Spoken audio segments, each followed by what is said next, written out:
But the thing that really helped me get through this period was thinking about where I wanted to put my energy and what I felt intuitively guided towards. And for me, that was my music. Hey everyone, it's Darian. Originally, I had planned to do a Louis Capaldi cover for my next upload, but in light of recent current events, I really wanted to sit down and talk about this issue with you guys. That I know we're living in a really chaotic time where a lot of lives have been lost, a lot of lives affected. So first of all, I just wanted to say, if you or a loved one has been affected in a very traumatic way, I'm very sorry for that and everything you're going through. And I mean no disrespect to the gravity of the subject. But when it comes to overwhelming, great financial shifts or changes, trust me, that's something I can definitely relate to.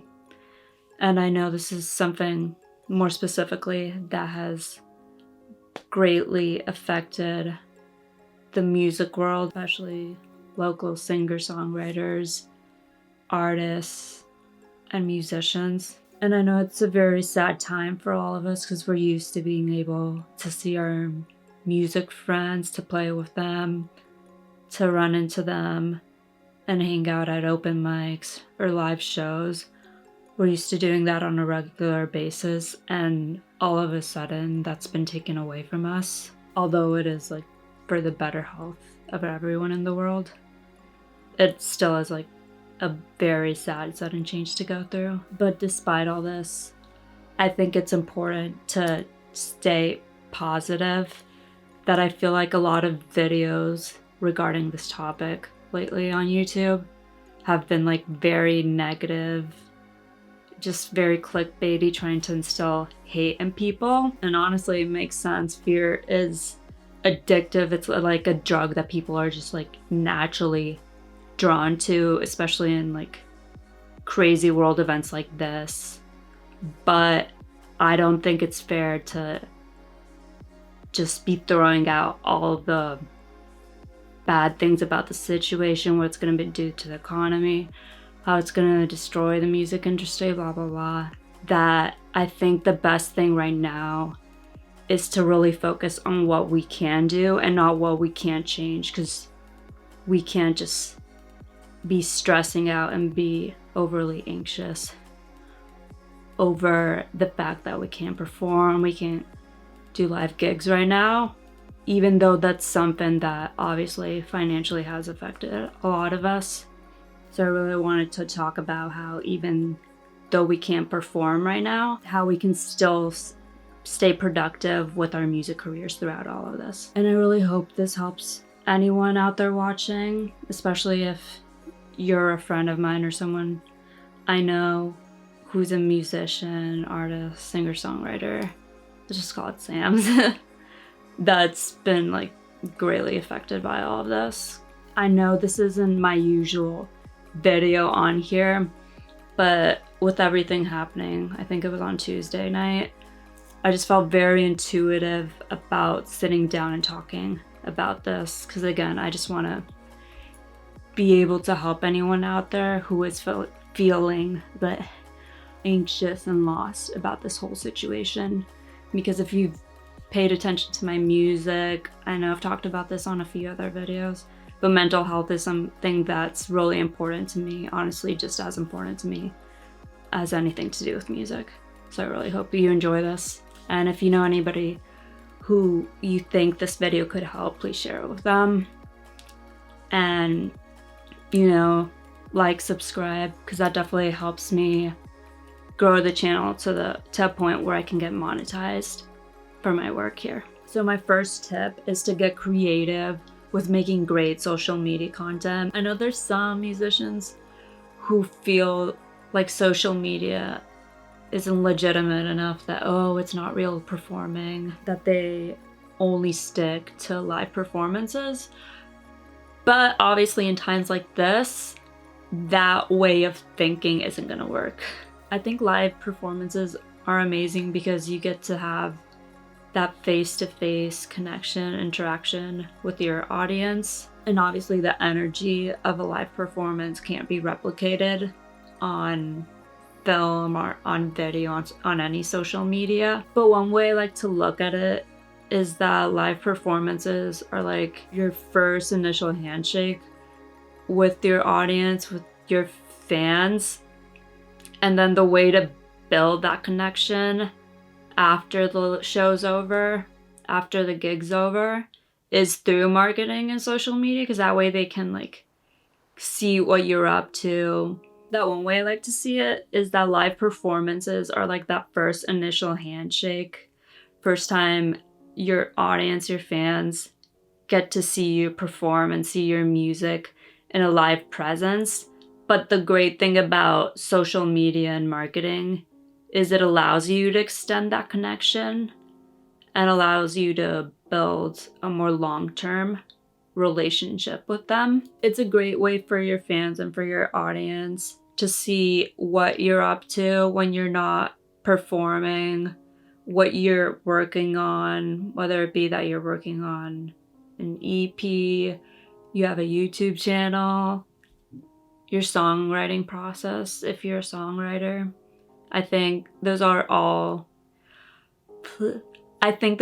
great things to show on social media. I don't think it just has to be about live performances, because that way you're able to show what makes you special, you know, why you're passionate about your music, what specifically makes your style, your song stand out from all the rest. Sometimes I feel like a lot of performers neglect YouTube because of some of the reputation that comes with it.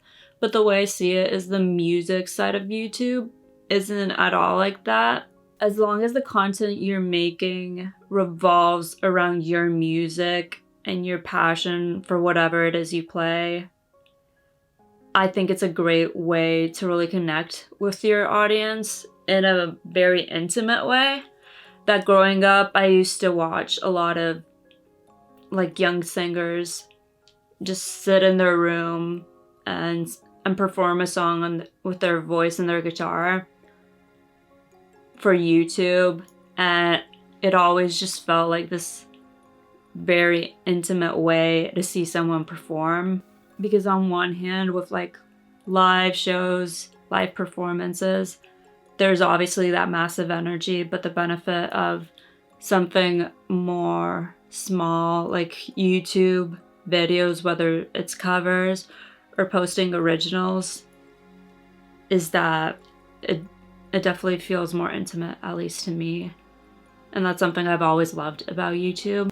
And honestly, you don't need a lot of fancy equipment to get started. It's not like you need a perfectly recorded track to really invest the time and money into a studio or expensive recording equipment. Like, you can start off with like any decent camera you have. If you have a microphone, or if you can buy a microphone.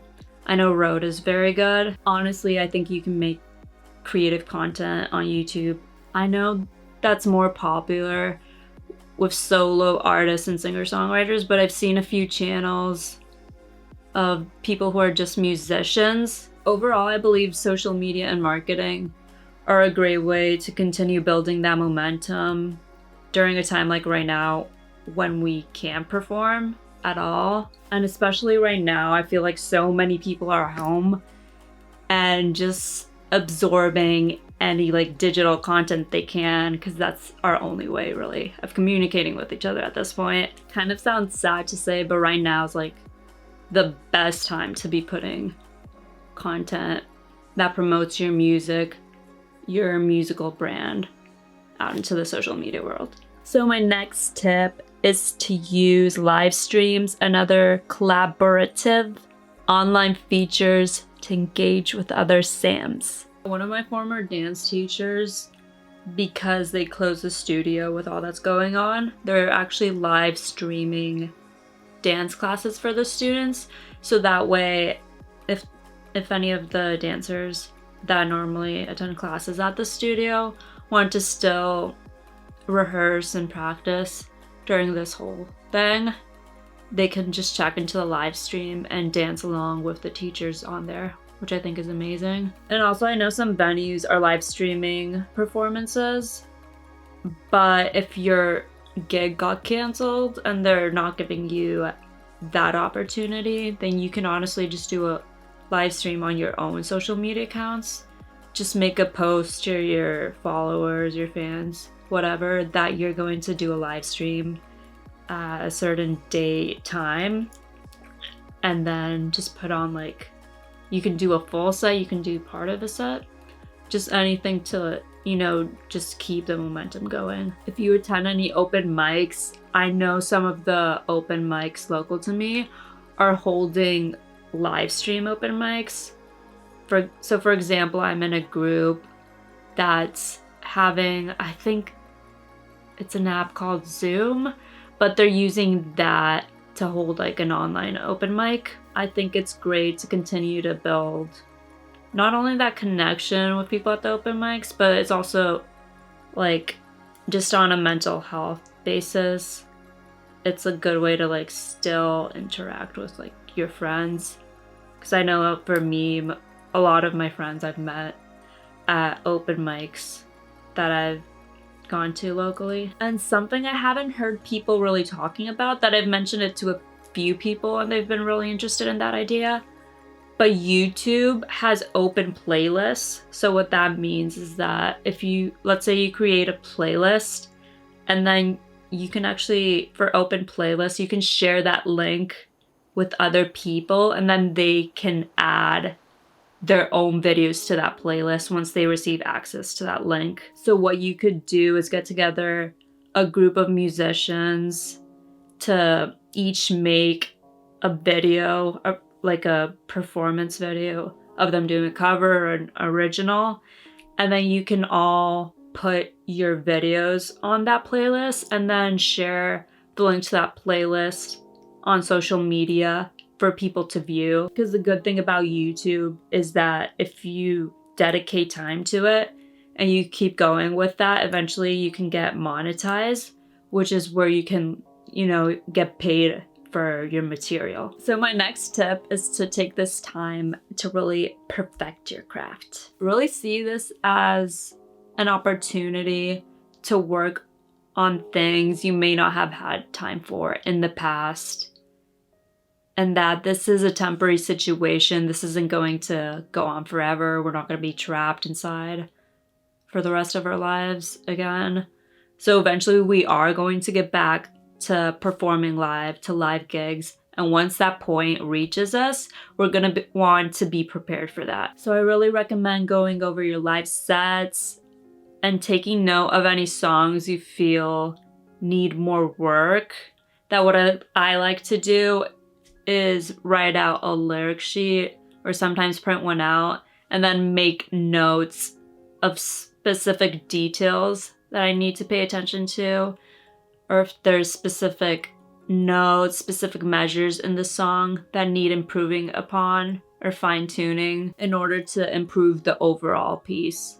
Something else you guys can work on is any original material you've left unfinished. If you're a producer, go over tracks that either you're still working on or you've just finished and look over them to see if there's any details you may have missed or any small things that you could improve upon with the extra time that you have with this whole situation. And if you're a songwriter like me, you probably have songs, especially if you've written a lot of songs that you've left unfinished. Like, I know, for example, this is actually my songwriting journal, but I have a lot of songs that maybe I wrote like a first verse and a chorus and I just never finished it. And I've gone back to a few of those recently. Actually, today, on the day I'm filming this, the Copyright Office raise the prices for submitting claims on unpublished original works, and really because of like everything that's going on right now, budget wise, they had to like raise the prices for that. So another way we're screwed over. So yesterday I really focused on putting together a group of songs to submit to that for copyright before the prices went up today. And a few of those were some old songs that I had finished more recently, and a few of those were some new songs that I've written like in the past few months in 2020. Because just for me personally, before I perform any original song for the first time, I like to have the copyright for them because you never know what can happen, and I want to have my songs protected because I like really focused on that. I felt very productive, very accomplished when I finished submitting that in. And I keep a bullet journal to keep track of important tasks I need to complete throughout the week, even on a monthly basis. And whenever I can check off something that's very important for me to get done, it feels very amazing. And honestly, you don't need like a specific goal or have a specific task. Just allow yourself to just enjoy playing your instrument. And if you feel sad or uninspired right now, just ask yourself what drove you towards this passion? What drove you to wanting to make this a career? Your love for your instrument. Use it as a therapeutic tool, because not only is this going to make you more productive with your music, but it's going to help you a lot mentally, especially during these times, which are like incredibly heavy on all of us. And I think taking care of your mental health is so important as a musician, especially with music being such an emotional thing, that I think it's important for all of us to really find a way to get rid of any negative emotions we may have trapped inside. That it's definitely important to acknowledge what's going on and to stay aware, but still be mindful and focused on keeping a positive outlook on life. And actually, guess what? Isaac Newton invented calculus when he was self-quarantined to avoid the plague. So, anything can happen right now, just saying. This is something I really wanted to talk about on the channel, but really take this time as an opportunity to give attention to any personal work you've left unattended. And lately I've heard from so many people in my local music community that social media is something that really stresses them out. I mean, honestly, me too, because of how easy it is for all of us to compare ourselves to each other and whether or not we're doing as many cool things with our career as other people. And that's obviously like a very toxic mindset to have. So it's very interesting to me that now with everything that's going on, social media and really the internet in general is how we're able to communicate with each other. Like there's this massive focus on that now. And I almost feel like it's meant to be. Not that I'm saying that all the bad things, all the deaths that are occurring are meant to be or anything like that. But if you want to take something positive out of all of this, I think this is like the time to work on our relationship with social media and really our interactions with each other in general. And I believe your intentions are so important, especially with something like social media, which can be very stressful, that our intentions can impact our productivity with our music, with our instruments, with our craft, as much as how we feel about ourselves. If you just focus on the people that do support you, the accounts that do follow you back, the friends that admire and respect your music online, and in general just support you, then I feel like you'll just forget about all the negative stuff that revolves around being on social media, online. If you really allow yourself to be guided by this, then you can let go of all the panic that's just being spitted out everywhere right now, especially online. That I feel like, yes, it's important to be aware of what's going on, especially when it comes to finances, looking for new jobs, but I don't think we need to be living in like an extreme fear mentality, because I don't think that's gonna help us be productive at all. And on a more personal note, I really had a massive shakeup the last weekend of 2019, and that was something that was very difficult from a financial standpoint for me, and really made me confused and uncertain about the future. So January was like a really difficult month for me. But the thing that really helped me get through this period was thinking about where I wanted to put my energy and what I felt intuitively guided towards. And for me, that was my music. I really took this as an opportunity to develop my skills as a performer, especially since I'm more of a singer than a guitar player, and also to figure out what I wanted to say with my music and what I wanted to sing about and how. And this allowed me to really find a deep sense of purpose with all that. Just because one part of your life falls out, that doesn't mean that's all there is to it.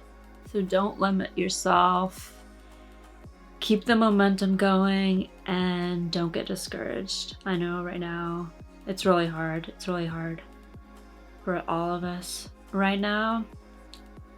But the best thing we can do is to stay productive, stay positive, and just keep pushing through everything that's going on. So I really hope this provided some clarity for any of you watching, especially if you're a young performer who just got started and feel very lost right now.